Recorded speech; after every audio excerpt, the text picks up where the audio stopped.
Que a graça e a paz de Jesus possa encher sempre o nosso coração de alegria,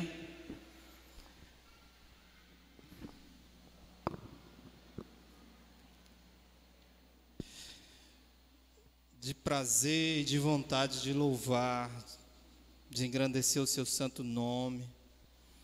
Como é bom a gente declarar as grandezas de Deus. Como é bom a gente falar, dizer o quanto nosso Deus ele é santo, né? A Bíblia diz que na glória, lá no céu, os anjos continuamente estão na presença de Deus, dizendo: Santo, Santo, Santo é o Senhor Todo-Poderoso, né? Que coisa maravilhosa a gente poder declarar isso, a gente poder render graças e louvores a esse Deus que é poderoso e que está aqui nessa noite. Você crê? Deus está aqui. Vamos falar com Ele? Vamos ficar de pé mais uma vez para a gente orar e conversar com o nosso Deus. Senhor, mais uma vez, Senhor, nós estamos aqui na Tua presença. Eu sei que o Senhor é o personagem mais importante aqui nessa noite. Que possamos, ó Deus, dar o devido reconhecimento a Ti, Senhor. E que isso, Senhor Deus, se traduza não só em palavras, mas em sentimentos, em ações.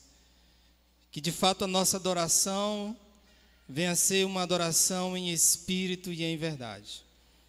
Obrigado por tudo, nos abençoa. Nós oramos no nome do Teu Filho amado, Jesus Cristo. Amém. Podem sentar, irmãos. Vamos abrir as nossas Bíblias no Evangelho de João, num texto bem conhecido de todos. Acredito que a maioria já tenha lido esse versículo. Ele se encontra em João 10, 10.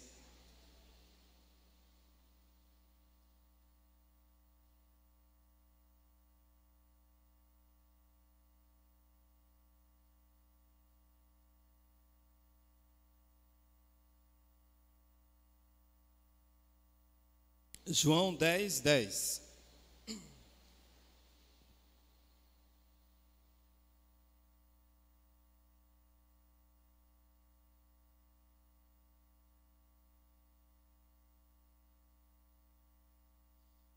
Amém? Na minha tradução, e acredito eu que na maioria das traduções aqui dos amados, o texto diz o seguinte: o ladrão vem apenas para roubar, matar e destruir. Eu vim para que tenham vida e a tenham plenamente. Em outra tradução diz, e a tenham em abundância. Amados, quem aqui já foi assaltado? Olha só a pergunta que eu estou fazendo aqui, viu? Todo dia nós somos assaltados, né? Infelizmente tem um povo lá em Brasília que nos assalta toda hora. Mas quando eu falo em assalto, eu estou dizendo assalto mesmo. Eu já passei por essa péssima experiência e não desejo a ninguém. A gente sente uma sensação de impotência tão grande que o nosso sentimento naquele momento, ele é ao mesmo tempo de revolta, de tentar fazer alguma coisa, mas é claro, você que se um dia for assaltado, jamais faça isso. Mas vem aquele sentimento de humilhação, de você ter sido humilhado por alguém, e alguém chegou e tirou algo de você, algo que você tinha, que era precioso, você, sei lá, tinha um apreço por aquilo.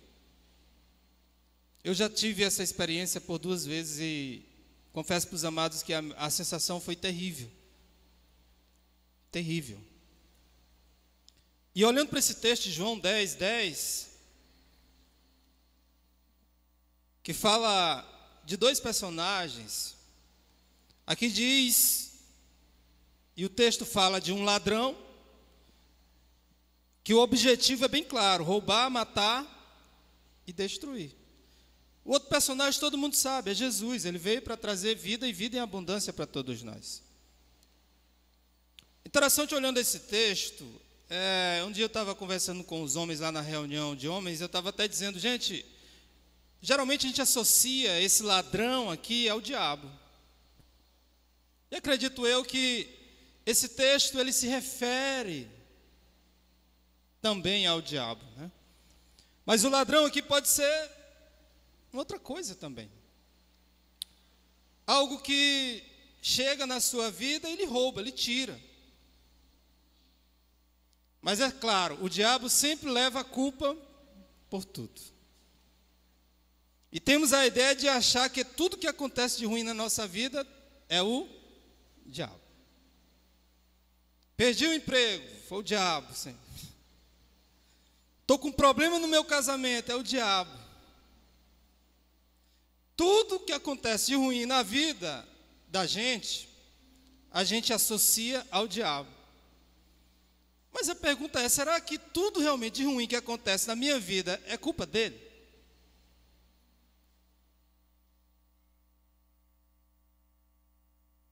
Porque, é claro, a gente olha muitas vezes para um irmão que chega para a gente e diz assim, pastor, o diabo me tirou tudo. Tirou minha casa, meu carro, meus bens. E às vezes eu questiono isso. Porque de fato essas coisas o diabo usa para afastar a pessoa de Deus. Qual o interesse do diabo de levar seu carro, sua casa? O diabo chegou para Jesus e ofereceu a ele palácios, riquezas. Se fosse assim, muitas pessoas que seguem o diabo andavam de bicicleta, né? É muita gente que segue o diabo, e eu sei que existem seitas por aí, onde as pessoas ganham muito dinheiro, são ricas. Nós temos esse conceito e esse entendimento de que a origem do mal é o diabo, e a origem do bem é Deus. Vamos pensar outra coisa. Se a culpa é do diabo, então eu tiro de alguma maneira a responsabilidade de mim, é ou não é? Pastor, o meu casamento está acabando e a culpa é do diabo, porque ele colocou uma mulher bonita, uma mulher irresistível na minha frente. E aí ele me tentou com aquela mulher. E aí eu caí, pastor, e minha mulher não me quer mais, porque eu traí ela. Ou seja, o diabo me tirou tudo, tirou até meu casamento. Até que ponto, meus amados, a gente pode responsabilizar o diabo por algo que acontece na nossa vida? Ou até que ponto a responsabilidade é minha? A Bíblia diz que o diabo anda ao nosso derredor, bramando como um leão, tentando nos devorar, nos tragar. Mas é incrível que a palavra de Deus diz também que se nós resistirmos ao diabo, ele fugirá de nós. Certa vez eu vi a pregação de um pastor e ele dizendo, olha, nem sempre a culpa é do diabo. Tudo é uma questão de escolha. Jesus foi tentado pelo diabo no deserto. O diabo ele teve acesso ao Filho de Deus, chegou até ele e ofereceu a ele muitas coisas. Mas cabia a Jesus fazer o quê? Escolher, tomar uma decisão. Mas é impressionante como nós transferimos muitas vezes a responsabilidade dos nossos erros, das nossas culpas, para o diabo. E eu vejo que isso, meus amados, que muitas vezes está enraizado na vida daquele que é apenas um religioso. E quando a gente tem essa concepção de que o diabo tirou tudo de nós, Nós sentimos na pele a dor, o sofrimento. E geralmente, quando isso acontece na vida de um crente, o que é que ele faz? Ele vai para a igreja. Ele vai buscar a Deus. Por quê? Porque ele, na concepção, na mente dele, ele diz: o diabo me tirou tudo, então não me resta mais nada a fazer. Só me resta ir buscar a Deus. Infelizmente, nós temos essa dificuldade. Quando estamos bem ou quando temos alguma coisa, vamos para a igreja no dia que a gente quer, vamos para o pequeno grupo no dia que a gente quer, vamos viajar, vamos passear, está tudo muito bem. Mas quando o bicho pega, a gente corre para a igreja. Aí nós vamos fazer campanha de oração. A primeira coisa que acontece com a irmã é ir lá para terça-feira na oração. É a primeira que chega. Porque o negócio pegou. E aí quando o negócio pega, corre lá para terça-feira na oração. Porque eu preciso fazer uma campanha, eu preciso que os irmãos orem sobre mim. Por que nós, meus amados, muitas vezes damos para Deus aquilo que apenas sobra, que resta? Por que nós não buscamos a Deus com tanta intensidade quando nós estamos bem ou quando nós temos alguma coisa? Mas aí, na nossa concepção, quando o diabo chega e destrói e tira tudo, o que me resta é ir buscar a Deus. Muitas vezes, meus amados, a gente tenta transferir essa responsabilidade que de alguma forma é nossa, é minha, é sua. Eu vi um pastor dizendo uma coisa interessante sobre o divórcio. Ele disse que o divórcio ele começa no namoro. O divórcio começa ainda no namoro. Porque quando você está namorando aquela menina, todo mundo chega para você e diz: rapaz, esse namoro aí não vai dar certo. Você percebe na menina um comportamento diferente, um tratamento diferente a respeito da sua vida. As pessoas chamam a sua atenção, lhe dão conselhos. Aí você diz: eu estou apaixonado, meu coração está caído, derretido por ela. Sinais foram ligados. Você percebe, você vê. Aí o camarada faz o quê? Casa com a menina. Quando passa alguns meses, ele chega no gabinete pastoral e diz assim: pastor, o diabo destruiu meu casamento. Ele entrou lá no meu casamento e acabou com o meu casamento. Talvez o diabo se chame por outro nome. A gente tenta, meus amados, transferir isso para ele. Mas é interessante que João 10 nos diz, e nós não podemos jamais subestimar a capacidade e o poder que ele tem. Mas o texto ele fala que existe um ladrão que rouba, mata e destrói. E que o diabo, de fato, ele exerce esse papel, essa função. Principalmente quando nós damos lugar. O diabo não entra numa porta quando ela está fechada. Ele entra quando você abre a porta. O texto aqui diz que ele é como um ladrão. E geralmente um ladrão, ele visita uma casa quando você não está acordado, ou talvez quando você não está lá. Mas geralmente ele entra quando nós facilitamos o seu acesso, a sua entrada.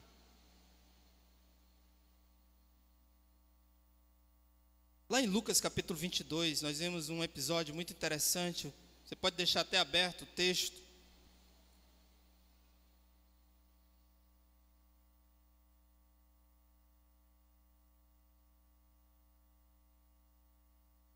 capítulo 22 de Lucas, ele é um capítulo que fala a preparação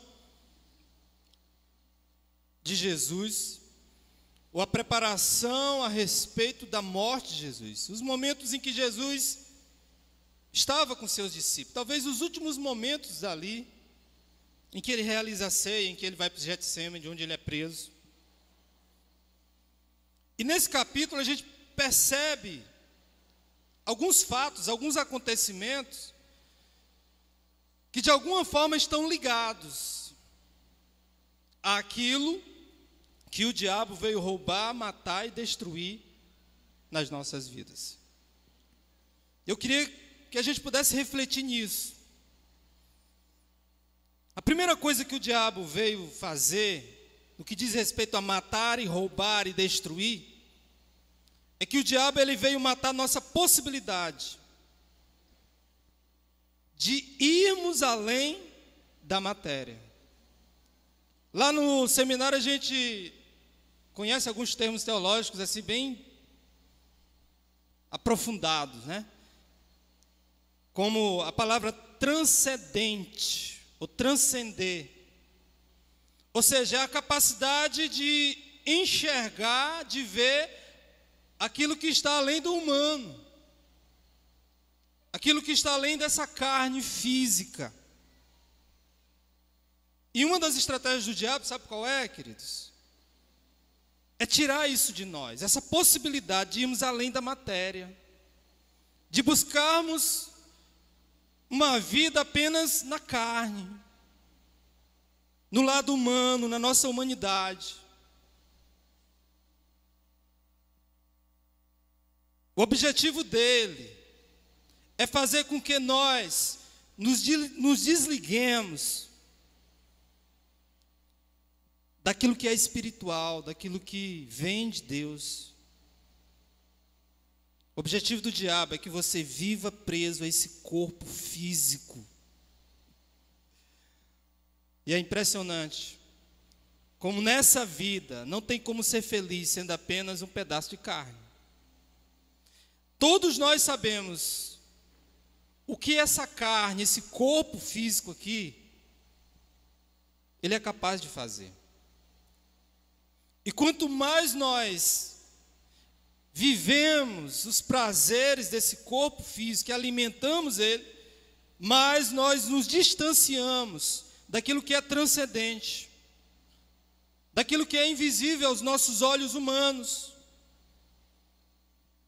daquilo que é inexplicável, daquilo que a ciência é incapaz de explicar, daquilo que um médico não consegue diagnosticar, tratar. Eu tenho falado isso, que o homem ele é formado de corpo, alma e espírito. Nós somos corpo, alma e espírito. Então não existe só uma dimensão carnal, física aqui nesse corpo. Existe um aspecto espiritual. E é isso que o diabo quer tirar de nós. Vejam só, você é capaz de pegar no amor? Você é capaz de tocar a saudade, a fome? Você não é capaz de fazer isso. Porque essas coisas, meus amados, elas não se explicam somente na carne. Elas precisam transcender. É como Deus. Como diz a música, ninguém explica. Deus. Você é capaz de explicar Deus? Deus é inexplicável. Por quê? Porque, em primeiro lugar, Ele é Espírito. Ele transcende as coisas humanas, físicas desse mundo. E só é capaz de se conectar a esse Deus num âmbito, num relacionamento espiritual. Quando Deus falando para Nicodemos a respeito do novo nascimento, ele não compreendia isso. Porque Jesus estava falando de um nascer espiritual, não era físico. Jesus levou os seus discípulos a enxergar algo que estava além do humano, do físico. O cego de nascença, por exemplo, que foi curado por Jesus, e eu citei hoje de manhã na ceia, que após a sua cura, os homens pegaram o cego, levaram até as autoridades para tentar trazer uma explicação humana, o que houve. O que aconteceu? E depois de tanto argumentar, de perguntar, de tentar encobrir o milagre, negar que Jesus é capaz de fazer uma coisa que é impossível aos homens, o cego disse: olha, eu não sei quem ele é, mas uma coisa eu sei, depois que ele tocou em mim, a minha vida se tornou outra. Depois que ele chegou na minha vida, a minha vida mudou.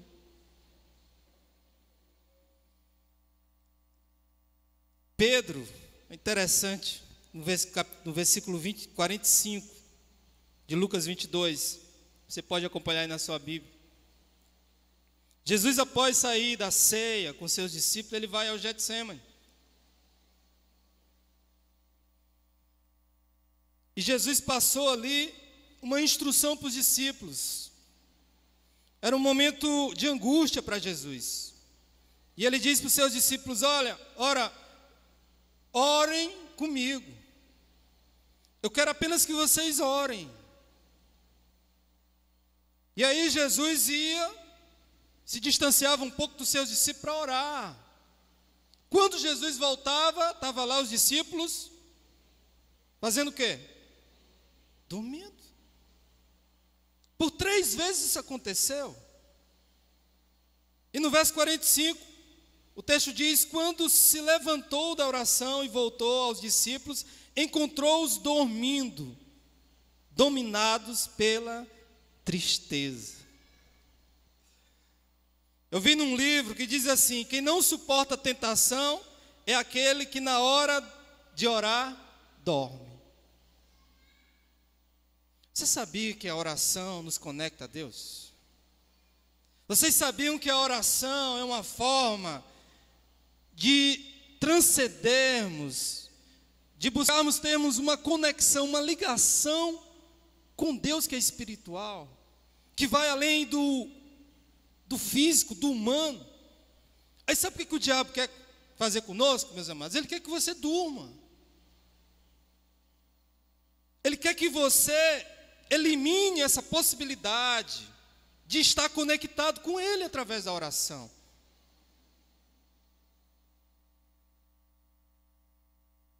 E essa conexão espiritual com Deus, meus amados, ela é tão importante para as nossas vidas,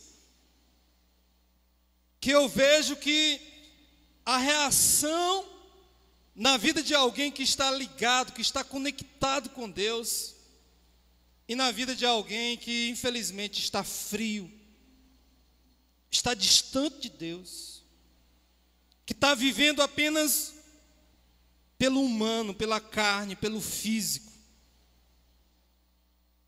É igual, por exemplo, um homem que tem câncer e está em estado terminal, mas ele está conectado com Deus, ele está ligado a Deus, ele vai à igreja, ele louva, ele glorifica o nome de Deus, mesmo sofrendo na dor, mesmo na angústia, mesmo sabendo que tem poucos dias de vida. Mas a doença não lhes tira o desejo de adorar, de louvar, de engrandecer o nome de Deus. Aí você se volta para um que está vivendo apenas na carne, na frieza. Ele leva uma topada, a unha cai. Ele diz assim: a minha vida não tem mais sentido, acabou tudo. Qualquer problema que chega na vida dele, ele então encontra um motivo, uma razão para desistir, para não ir mais para a igreja, para não ir mais buscar a Deus. Isso acontece, sabe por quê? Porque você está distante de Deus. Porque você está preso, interligado às coisas desse mundo. E o diabo tem roubado de você, sabe o quê? Essa conexão espiritual com Deus. Os discípulos estavam dormindo. Enquanto Jesus orava e lutava, enquanto ele suava, as gotas de sangue saíam, de tanta angústia, os discípulos estavam onde? Dormindo. Dormir é mais cômodo, é mais confortável. Eu tenho entendido, meus amados, que a capacidade de transcendência, dessa conexão espiritual, só é possível pelo Espírito Santo de Deus. Porque quando eu sou apenas um pedaço de carne, quando se tira um pedaço dessa carne, a minha vida acaba. A minha namorada me deixou. Não há mais razão para eu viver. O meu filho virou as costas para mim. Não faz mais sentido eu viver. É como se nós vivêssemos pelas coisas desse mundo. É como se fôssemos movidos pela carne. A carne diminui, meus amados, a tua motivação pelas coisas espirituais. Os discípulos perderam o interesse pelas coisas espirituais, estavam dormindo. E aí o que acontece conosco? A gente deixa de orar, de ler a Bíblia, de buscar a Deus. O diabo é muito mais inteligente do que você pensa, querido. Eu digo, ele não está interessado no teu carro, na tua casa, não. Ele está interessado na tua motivação em buscar a Deus.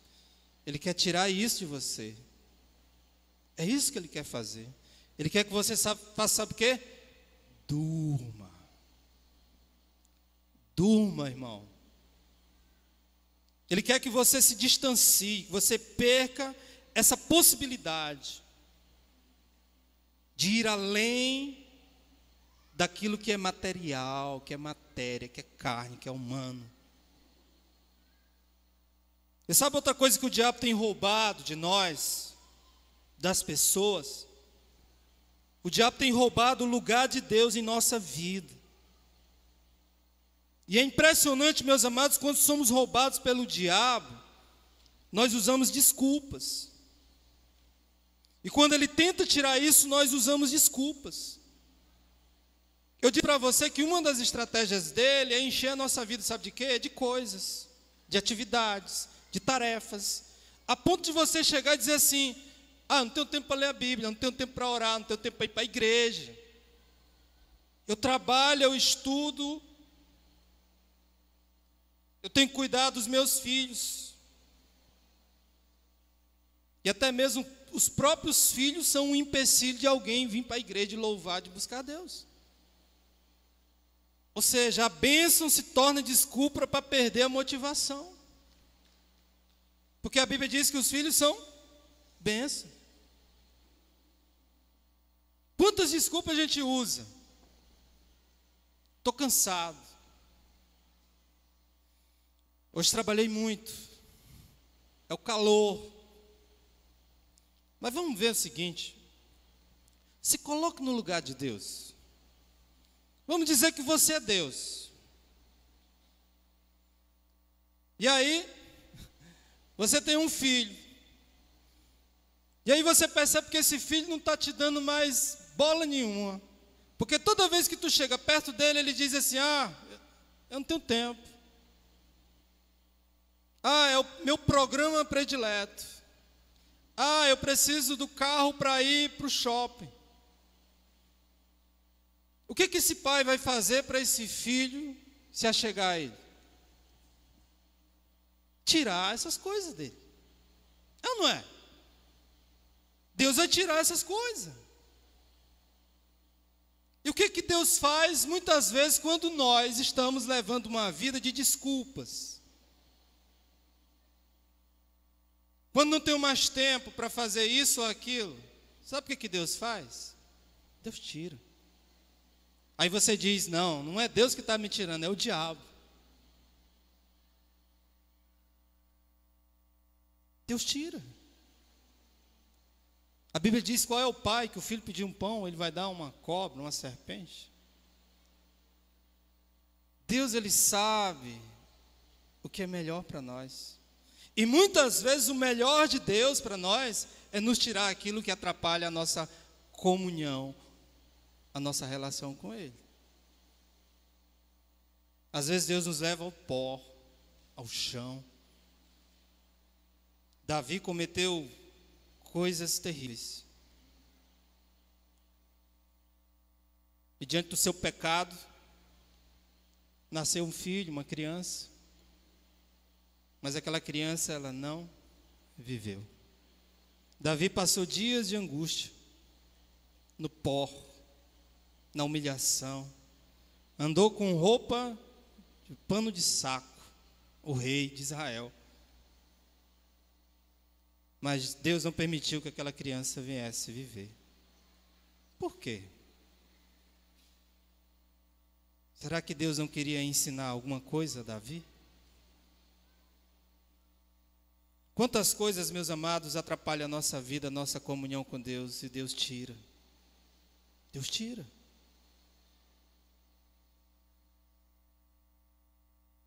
Ele não está interessado, o diabo não está interessado no teu carro. Ele está interessado em te afastar de Deus, entenda isso. Ele quer tirar você debaixo da sombra do Todo-Poderoso. Ele quer roubar a tua motivação. É isso que ele quer fazer. Ele quer ocupar a tua vida de coisas, a ponto que você não tenha tempo para orar, para ler a Bíblia, para ir buscar a Deus. E sabe outra coisa que o diabo rouba de nós? Ele quer destruir a possibilidade do homem ser influente, de influenciarmos, de sabermos fazer uma escolha, não motivado pelo que está ao meu derredor, mas motivado pelo relacionamento que eu tenho com Ele. Vejam só quando foram prender Jesus, em Lucas 22, 54, diz aí. Aliás, versículos antes desse texto, mostra que quando foram prender Jesus, os soldados vieram, chegaram até Jesus, e Pedro, naquele momento, ele puxa de uma espada e corta a orelha do soldado. Se você observar a reação de Pedro, a reação de Pedro foi reprovada pelo próprio Jesus. Mas por quê? É interessante se você observar, meus amados, Pedro ele reage pela ira. E dentro da sua ira, dentro do seu coração, Pedro termina agindo como aqueles soldados. Aqueles soldados que logo depois batem Jesus, humilham Jesus, agridem Jesus. Vejam só, o nosso comportamento, muitas vezes, meus amados, ele copia aquilo que as pessoas do mundo fazem. Nós vamos jogar futebol, o cara trisca em mim, aí eu quero revidar, dar um murro no cara.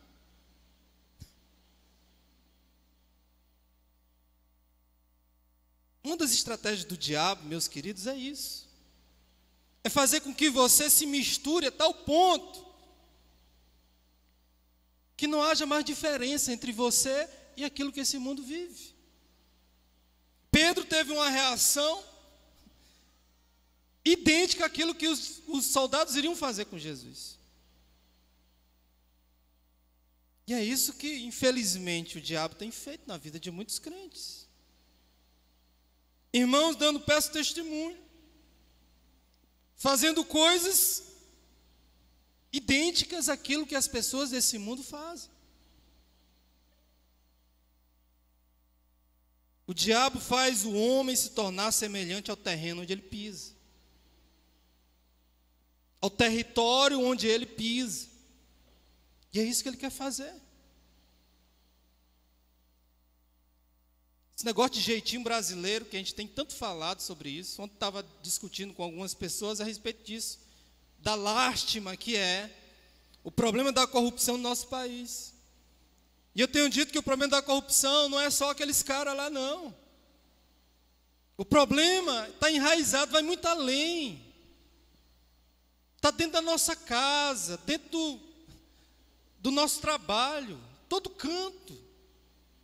Você arruma um jeitinho para barganhar alguma coisa, para se apropriar de alguma coisa, para se ser favorecido por alguma coisa. E são nessas pequenas coisas que o nosso país tem se tornado o que é.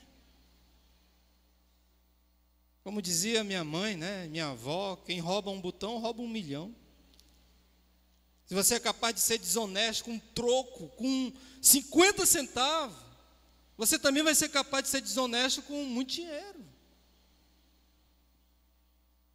Porque a desonestidade começa lá dentro da nossa casa, nos nossos relacionamentos. E o que o diabo quer fazer? Ele quer que você seja isso mesmo, que você se conforme com isso.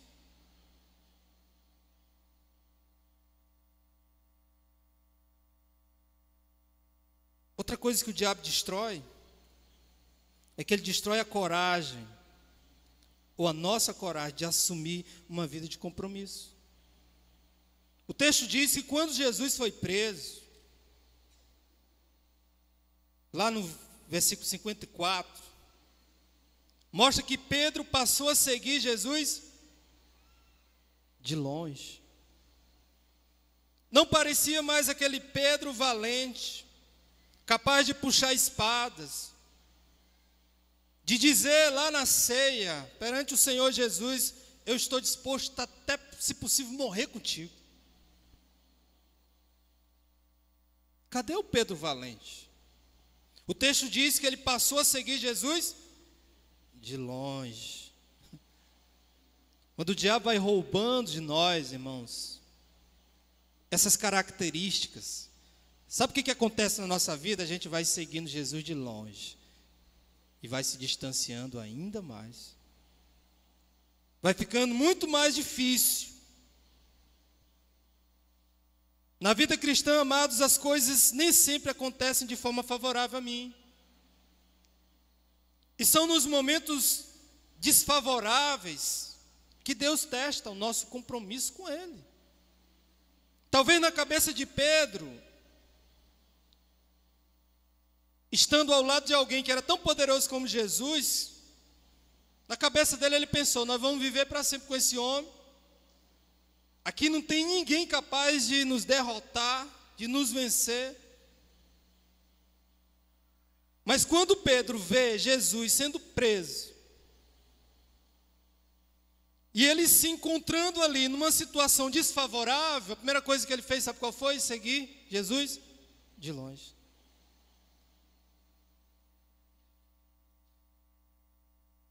E é assim que acontece com muitos de nós. Quando alguma coisa ruim acontece, algo que é desfavorável, nós passamos a questionar a nossa fé. Nós passamos então a duvidar do nosso Deus. Alguns têm dito que os homens não terminam nada que fazem, né? Tudo que o homem começa, ele tem uma dificuldade de terminar.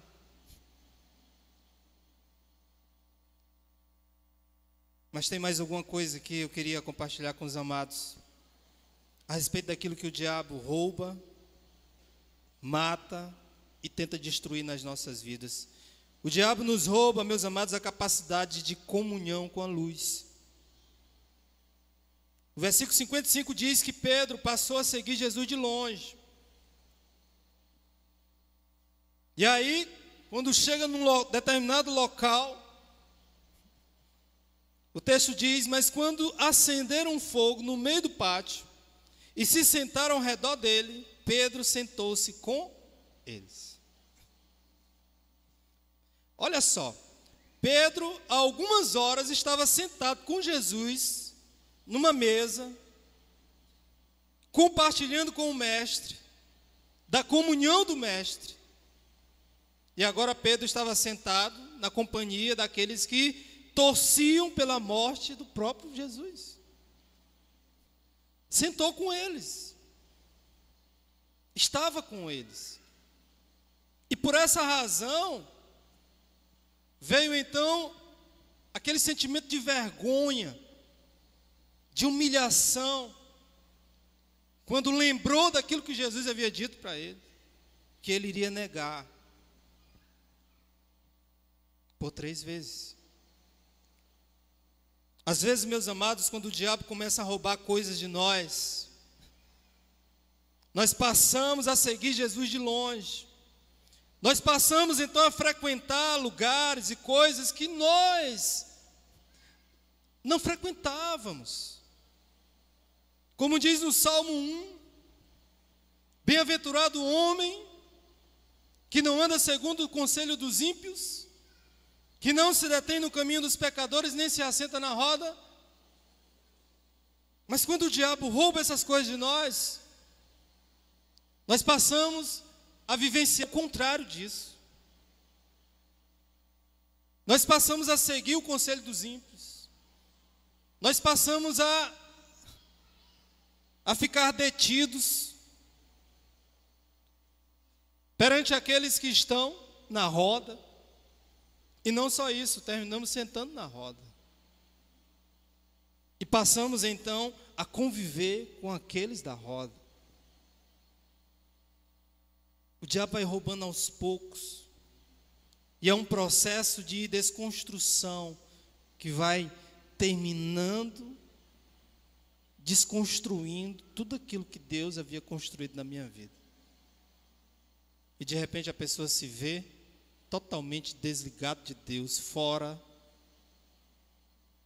E aí ele passa então até mesmo questionar os crentes, dizendo: olha, aqui fora tem gente melhor do que pessoas lá naquela igreja. Mas é claro, os melhores estão fora da igreja. Quem está na igreja de fato são aqueles que precisam ser curados, restaurados, transformados.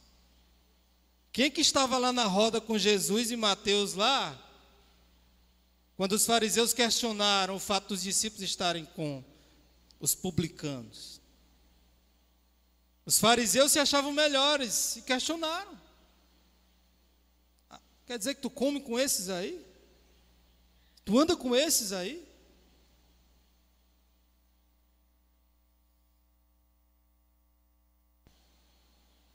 Uma coisa é certa, queridos, nós não podemos subestimar o diabo. O diabo é real, ele existe. A Bíblia diz que ele está ao nosso derredor. E o objetivo dele é matar, roubar e destruir. Mas uma coisa, os irmãos precisam lembrar: nem tudo que acontece de ruim na minha vida é coisa do diabo. Muitas vezes é questão de escolha sua, é postura sua. Porque a Bíblia diz que se nós nos achegarmos a Deus e resistirmos ao diabo, ele vai fugir da gente. Deus, ele quer a nossa comunhão com ele. Ele quer trabalhar na nossa vida. Ele quer restaurar o nosso relacionamento com ele. Talvez aqui hoje à noite tenha pessoas que o diabo roubou, sequestrou, destruiu. E você se sente, como eu falei lá no início, tem aquele sentimento de humilhação, de perca, de impotência. Mas o versículo de João 10:10, ele tem uma continuidade. Ele diz que o diabo veio para roubar, matar e destruir. Mas Jesus diz o quê? Mas eu vim para que tenham vida e vida em abundância. Eu já falei uma vez o que significa essa vida abundante. Que essa vida abundante não é nada relacionado às coisas desse mundo. Não é material. É uma vida de relacionamento, de intimidade com Deus, que nos leva a transcendermos as coisas desse mundo. A vida abundante, meus amados, está muito além das coisas desse mundo. É salvação, é vida eterna. É isso que Jesus quer te dar. Enquanto você não tiver isso, você não tem nada nessa vida. Porque nessa vida você não vai levar nada. Tudo vai ficar aqui. Do pó você foi feito e do pó você vai voltar. Mas uma coisa nós podemos levar após a nossa morte. E a única coisa que a gente pode levar depois da nossa morte, sabe qual é? A salvação em Cristo Jesus. Porque essa vai além dessa vida. E Jesus promete a todos nós, a todo aquele que crê. Portanto, queridos, eu queria nesse momento que você curvasse sua cabeça. A gente vai cantar novamente. Vamos declarar novamente a grandeza de Deus. Deus é grande. Que Deus é poderoso. E nós não questionamos isso. A única coisa que nós precisamos fazer diante da majestade, da grandeza de Deus, é reconhecer, é nos curvarmos perante Ele. A sensação que eu tenho, queridos, quando estou na presença de Deus é a mesma que Isaías teve, quando entrou na presença de Deus. Quando disse: ai de mim, Senhor, porque sou um homem de lábios impuros e habito no meio de um povo de impuros lábios. E os meus olhos viram o Rei e o Senhor. É uma posição de humildade, de humilhação. É a mesma coisa que Esther fez quando entrou na presença do rei sem ser chamado. Era um favor que ela não merecia. Era um favor que só o rei poderia dar a ela, porque ela não merecia estar na presença do rei, sem o rei chamar. Mas quando ela entra na presença do rei, o rei lhe estende o seu cetro, dizendo que a presença dela era bem-vinda naquele lugar. A Bíblia diz que aqueles que vêm até Deus, Ele jamais rejeita. Ele não lança fora. E Deus te chama, Deus te faz um convite nessa noite. Ele diz: vinde a mim, todos que estáis cansados e sobrecarregados, e eu vos aliviarei. Se você quer ter alívio, se você quer realmente ter um encontro verdadeiro com Jesus Cristo, você pode tomar uma decisão aqui nessa noite, de aceitar a Cristo como Senhor e Salvador da sua vida. Nós vamos louvar ao Senhor, nós vamos cantar. Enquanto a gente canta, você tem a oportunidade de tomar essa decisão, de fazer uma escolha. Eu quero dizer uma coisa para você também: tudo é uma questão de escolha. A Bíblia diz que coloco diante de ti o bem e o mal. Lá em Deuteronômio, a Bíblia diz isso: eis que coloco diante de ti o bem e o mal. E aí ele te aconselha: escolhe o bem, para que vivas.